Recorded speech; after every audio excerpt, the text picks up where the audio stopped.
Intip progres Istana Negara, Istana Presiden dan lapangan upacara IKN. Akselerasi pembangunan infrastruktur dasar menyangkut bangunan gedung dan fasilitas pendukung di kawasan inti pusat pemerintahan, KIP, Ibu Kota Nusantara, IKN, terus dikerjakan Kementerian Pekerjaan Umum dan Perumahan Rakyat, PUPR. Melalui Direktorat Jenderal, Ditjen, Cipta Karya, pembangunan Istana Negara, Istana Presiden, dan lapangan upacara di kawasan Istana Presiden, menunjukkan progres di atas 50%. Dari pantauan langsung Kompas.com pada Kamis, 1 Februari 2024, proses konstruksi Istana Negara, Istana Presiden, dan lapangan upacara tengah dikerjakan oleh ratusan pekerja. Mereka bekerja pagi, siang, malam dalam 3 shift selama masing-masing 7 jam atau total 21 jam dengan waktu istirahat 1 jam. Kepala Balai Prasarana Permukiman Wilayah, BPPW, Kalimantan Timur Rozali Indra Saputra mengungkapkan, perkembangan konstruksi fisik Istana Negara dan lapangan upacara per Kamis 1 Februari 2024 masing-masing telah mencapai angka 58% dan 80%. Diharapkan, bulan April 2024, eksersis dan persiapan-persiapan terkait pelaksanaan upacara peringatan Hari Ulang Tahun, HUT, ke-79 kemerdekaan RI bisa dilakukan di sini. Semoga Istana Negara dan lapangan upacara bisa berfungsi pada 17 Agustus 2024. Sementara untuk pembangunan Istana Presiden yang dilengkapi bilah burung Garuda yang dikerjakan fabrikator-fabrikator di Bandung, perkembangannya sekitar 66%.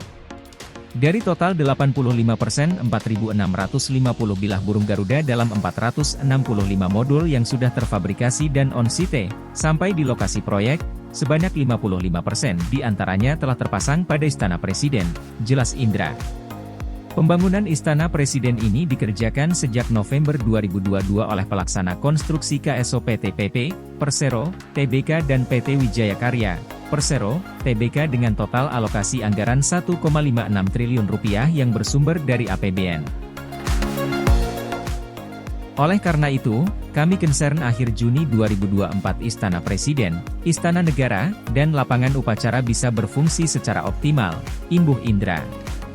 Selain Istana Negara, Istana Presiden, dan lapangan upacara, pekerjaan yang menjadi kewenangan Ditjen Cipta Karya di kawasan Istana Presiden adalah Gedung Sekretariat Presiden, dan bangunan pendukung lainnya. Sementara di kawasan lainnya, Ditjen Cipta Karya juga tengah mengakselerasi konstruksi Gedung Kementerian Koordinator, Kemenko, 1, Gedung Kemenko 2, Gedung Kemenko 3, Gedung Kemenko 4, dan Kementerian Sekretariat Negara, serta Sumbu Kebangsaan Tahap I, Plaza Seremoni. Indra mengungkapkan, secara umum, pekerjaan Ditjen Cipta Karya yang mencakup sektor gedung, penataan kawasan, dan infrastruktur telah menunjukkan progres rata-rata 60,7%.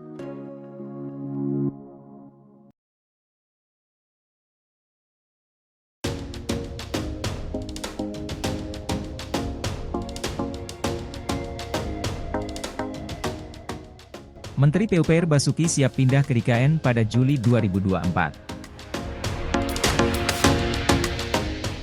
Menteri Pekerjaan Umum dan Perumahan Rakyat, PUPR, Basuki Hadimulyono mengatakan dirinya akan pindah ke Ibu Kota Nusantara, IKN, di Kalimantan Timur pada Juli 2024. Pernyataan itu disampaikan Basuki saat bincang-bincang dengan generasi muda aparatur sipil negara, ASN, Kementerian PUPR di Jakarta, Jumat. Siapa yang mau pindah ke IKN? Siapa yang sudah pernah lihat IKN? Saya nanti akan pindah bulan Juli ke sana. Ada yang mau ikut? Kata Basuki kepada para ASN. Pemerintah berencana memindahkan 3.245 ASN dari 37 kementerian, lembaga ke IKN pada tahap pertama, yang akan dilaksanakan Juli hingga November 2024. Kementerian PUPR saat ini sedang menyiapkan hunian 1.740 unit hunian rumah susun, rusun, untuk menampung para ASN tersebut.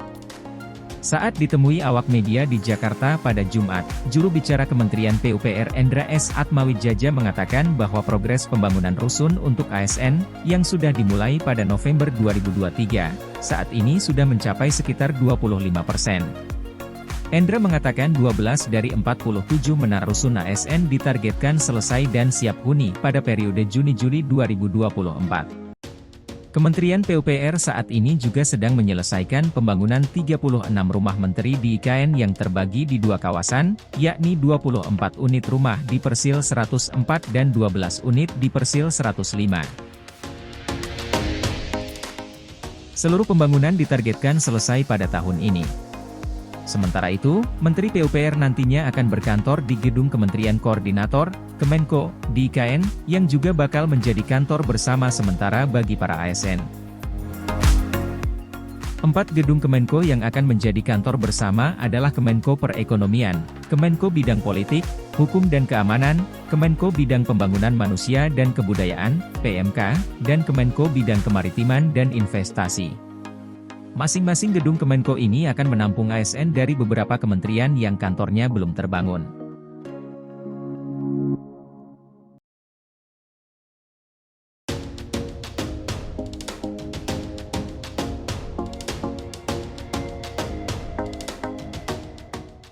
Bahlil tuding Tom Lembong halusinasi soal sebut IKN sepi peminat.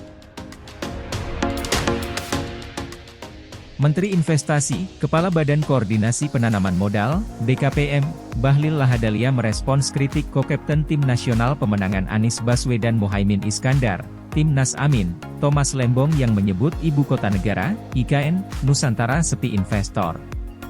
Ia menyebut Thomas Lembong berhalusinasi. "Saya nggak perlu menanggapi orang-orang yang halusinasi ya," katanya di The Ritz-Carlton Jakarta Pacific Place, Rabu 31 Januari.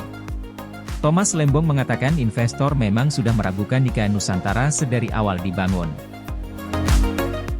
Hal itu ia sampaikan menanggapi Bahlil yang menyebut investor sekarang bimbang menanamkan modalnya imbas pernyataan kubu Amin yang tak ingin melanjutkan IKN. "Itu, ucapan Bahlil, nonsense, omong kosong, lah. Investor kan sudah ragu dari awal, bukan ragu sekarang, ya kan?" jelas Thomas usai diskusi publik tim ses Capres-Cawapres di Auditorium CSIS, Jakarta Pusat, Rabu 6 Desember. Ia menyindir berbagai kesepakatan alias Letter of Intent, LOI, dari investor asing yang tak kunjung terrealisasi.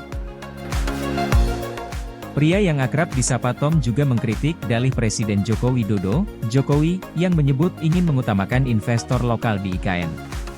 Sekarang dibilang, "Oh kita fokus ke investor lokal saja dulu," tapi faktanya lebih dari 90% uang yang digelontorkan untuk IKN kan anggaran pendapatan dan belanja negara, APBN, saat ini. Jadi saya kira kepercayaan investor yang lemah itu dari dulu, dari awal, pembangunan IKN, bukan mulai dari sekarang, setelah pernyataan Amin, tegasnya.